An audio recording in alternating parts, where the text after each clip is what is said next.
Alright, what's up guys? So, making a video today talking about Classic Physique, the new division. Since it's been released, there's been a lot of controversy about what it is, what's the difference with Classic Physique and Men's Physique, what's the difference with Classic Physique and Bodybuilding, and if the competitors, including myself, fit into this classic criteria or not. I know a lot of people are very excited about it. A lot of the fans are very excited, a lot of the athletes, myself. This was a blessing for me. I competed first in 2014, and when I came to compete, where my physique fit in was in physique and NPC. I wasn't big enough or willing to get big enough to become an IFBB pro bodybuilder, so I competed in physique. I can't lie, I wasn't too crazy about it at first, but as the division grew and the guys got bigger, harder, and leaner, I mean, to me, they were just smaller bodybuilders and they didn't show their legs. Now, some of the guys had legs, some of them didn't. I always trained my legs, I always had well-developed legs, just couldn't show them. So I did physique. I turned pro in 2014. I did 3 pro shows. I didn't really come in too great for the pro shows. I think I did Pittsburgh Pro. I placed 10th. Followed that up with a New York Pro. Looked much better, much sharper. Lost some water for that show. Came in 5th, which was considered, I think that was pretty good. Then I did the Puerto Rico Pro, and I get 2nd, so I didn't qualify for the Olympia. Then the Classic Physique division was announced, and I thought 100% I would go forward and do that. I was very excited, and here I am now. I just did the Pittsburgh Pro and the New York Pro 2 weeks apart, and I won both, and I qualified for the Olympia, and I'm back to training and getting ready for it. As far as a Classic Physiques of the 70s compared to physiques today, bodybuilding has evolved, just like anything else, just like a muscle car. You look at a Mustang GT, which was an amazing performing car back in the 70s, compare it to today's performing cars, it's slow. It just doesn't mount up, it doesn't add up, it doesn't compare at all to a Mustang GT today, or even a regular run-of-the-mill car, So bodybuilding has evolved also. Back with Frank Zane and Arnold and those days, conditioning wasn't what it is today. Now, all sports, everything, including bodybuilding, evolves. Also, the human mind can believe, when it can believe that something is achievable, then it's easier to achieve. Back then, what we saw was what we thought we could achieve. We never thought we'd see 300-pound bodybuilders at 4%, 5% body fat. We didn't think that was possible. But over time, people got bigger and people got leaner, and we realized it's possible, and now we have a lot bigger, leaner people. So guys were not super lean or super dry for whatever the reason is. If it's knowing that they're, the capability, mental capability and capacity of being there, or drug use, or whatever the case may be, the look was smoother, it was softer. So now guys today are looking at those athletes, those competitors, and comparing it to guys today, and they're like, oh, this isn't a classic look. Well, it's very different. If you take Arnold and you get him down 2 digits in body fat and you pull water from him, he's not going to be the Arnold that we see. He'll still be amazing. Arnold's one of my favorites. His structure and frame is bar none. It's something that he was genetically, he was born with and gifted. But if you get him leaner, if you get him down to 5 or 4% body fat and you pull water from him, he's gonna look different. And bodybuilding has evolved in that sense, whereas that's become the norm.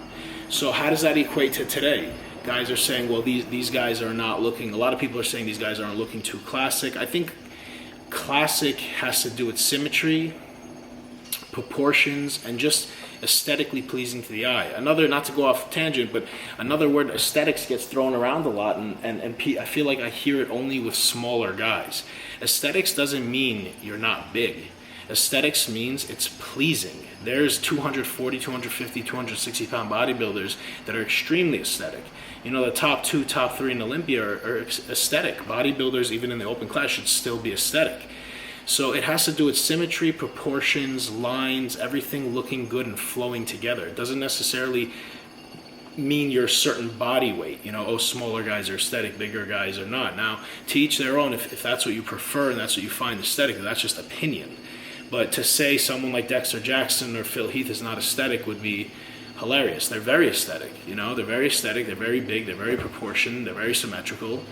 So that being said, if you take two bodybuilders today with the same symmetry, same size, same proportions, everything being equal, on stage, on a classic physique stage, and one of them is 8% or 7%, and one is 5 or 6%, the 5 or 6% is going to win. He has better conditioning. So our standard in bodybuilding has changed and gone forward and evolved since the 70s. We reward a different level of conditioning because that's what we have. Back in the 70s, the norm was a smoother look. Everybody was a little bit smoother, not as lean. We can't go backwards now in 2016. We can't start rewarding less condition. It just wouldn't work that way. So those two guys, everything being equal, in today's stage, the guy that's going to be leaner and drier is going to win if everything else being equal. I'm not saying graininess and dryness will win a classic physique show if you're not proportioned, if you don't look good, if you don't have a nice balance and you're not aesthetically pleasing.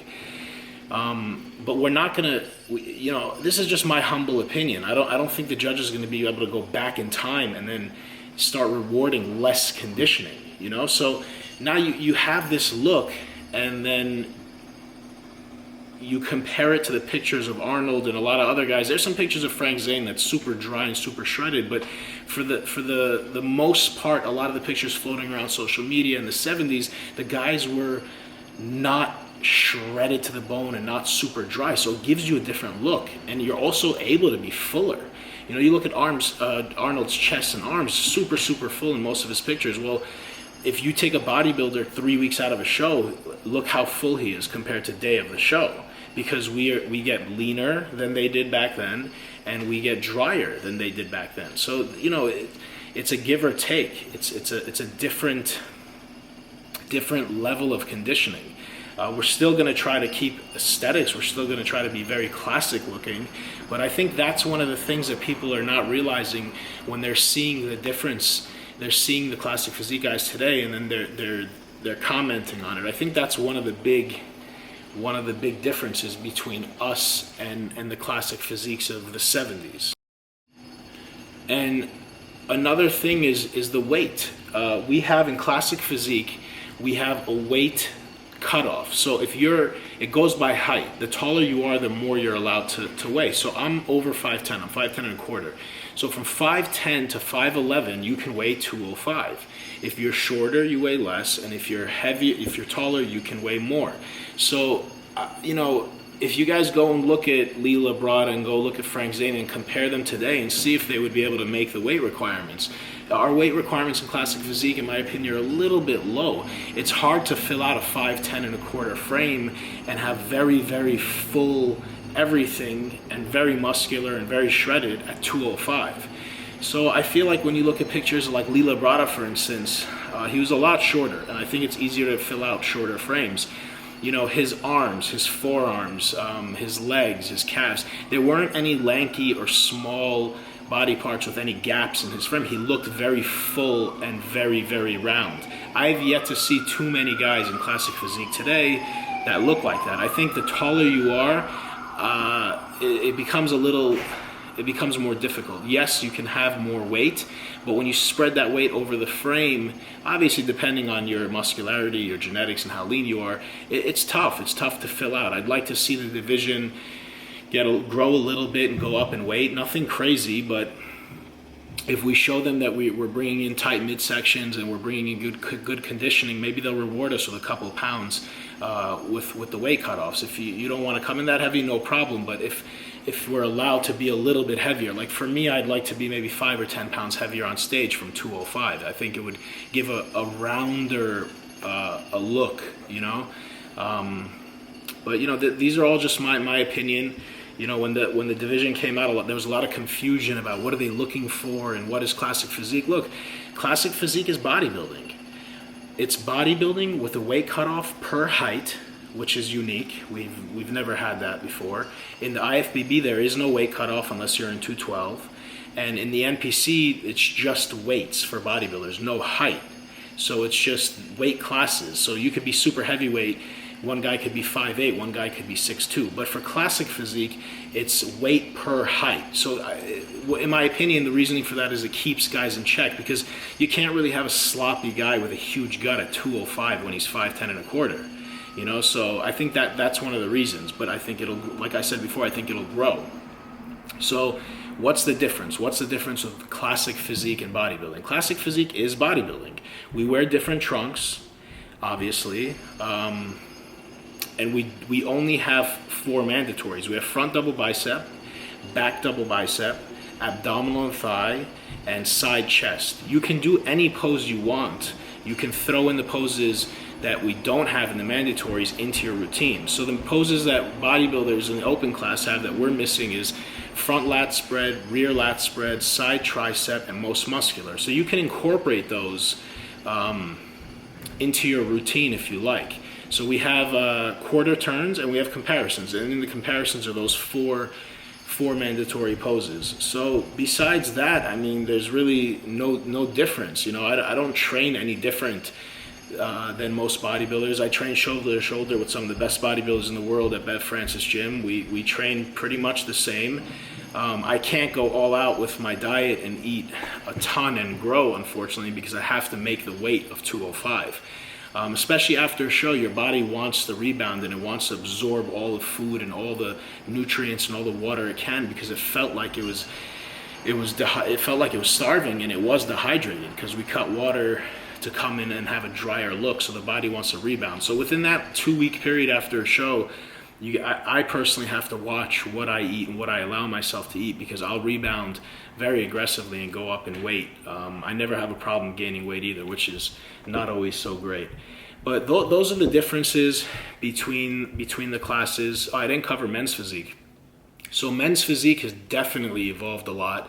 Where it'll go in 2016, 17, I'm not sure. But men's physique, again, in my opinion, was brought about because bodybuilding, open bodybuilding wasn't so mainstream. Not everybody wanted to look like that. Not everybody saw that and could relate to it. People see a magazine of Phil Heath, and a lot of people don't want to look like that. A lot of people can't relate to that. Us underground hardcore bodybuilder enthusiasts like me love it. But most people look at that and they're just like, oh my God, what the hell is that? But men's physique is a more obtainable look, a more desirable mainstream look. And what it was meant to be was, this is what I look like all the time. This is my everyday lifestyle body, the beach body. I woke up and I stepped on stage. Thus, that's why you see them wearing the board shorts, because regular people can relate to board shorts. Regular people cannot relate to tiny posing trunks and shredded glutes. So it definitely has evolved. It's definitely not an everyday look when you're ripped to shreds and you have a dry lower back. But in the beginning, it was a little bit more of an obtainable, mainstream, everyday look. But there are physique competitors out there that keep that look all year round and are not too far from their stage weight or their stage look. The bodybuilder sunken in face, dryness look that when you step on stage and you see the weeks and weeks of suffering in their eyes, that's not really what men's physique is supposed to be. It's supposed to be more of, again, this is the look I maintain, healthy lifestyle, I exercise and diet all year round, and hey, I just stepped on stage this morning. So it's definitely more mainstream, and it's proven itself. I mean, look how many men's physique competitors there are in NPC shows now. Look how many YouTube channels there are and IGs there are, and just regular guys see this and like, oh shit, I want to look like that. 6-pack toned arms. It's definitely evolved to smaller bodybuilders now, but when it first started, it was very obtainable. The guys were much, much smaller, not super hard, not super dry. And your average guy that works out and maybe gets Flex magazine or gets the Men's Fitness, that he wants to look like that, he can relate to that, and he believes that he can look like that. So that's my opinion on the 3 divisions, where they fit in. I don't think there's any secret look or crazy judging that what are they looking for and all the confusion. I mean, look, you have to bring, for bodybuilding and for classic physique, you have to bring size, fullness, conditioning, proportion, and symmetry. For classic physique, I believe you got to be the biggest and fullest you can be at the weight, as lean as possible with proportion and symmetry. But I mean, who trains without the desire of those things? That's not something that like, okay, now I'm going to start training for symmetry. If you're a bodybuilder, or if you're a physique competitor, or if you're a regular Joe in the gym, you should always be training for proportion and symmetry. You should always be training to be gaining strength and muscle, always. You know, people will tell me, oh, I don't want to get too big. And it's like, you're not going to accidentally get too big. You don't just like wake up one day jacked. It's not that easy. So if an average guy, a drug-free average person, follows what a big monster bodybuilder does as far as weight training and diet, they will achieve their goals. You should always be trying to put on muscle. Muscle is the only fat burner in this world. We see a lot of products, fat burners. Muscle burns fat. The more muscle you have, the more fat you burn, sitting around doing nothing, driving your car, or at work behind your desk. So there's a lot to be learned from bodybuilders, men's open bodybuilding, regardless if that's what you want to look like or not. We, as bodybuilders, are experts at body composition, changes in body composition. Doctors, athletes, celebrities, everyone has learned from us over the past 2, 3, 4 decades of how to get bigger, how to get leaner, how to get toned, and it's spilled over into everything, into every other industry. And excuse me, guys. And people come to us for that knowledge. We've mastered it. We've been able to maintain muscle mass and get really low in body fat. Now, if you don't want to be enormous and shredded to the bone, it doesn't matter. You still take the same approach. It's just with different amount of food, different intensity, different techniques. I hope that made sense and it was useful for you guys. And until next time.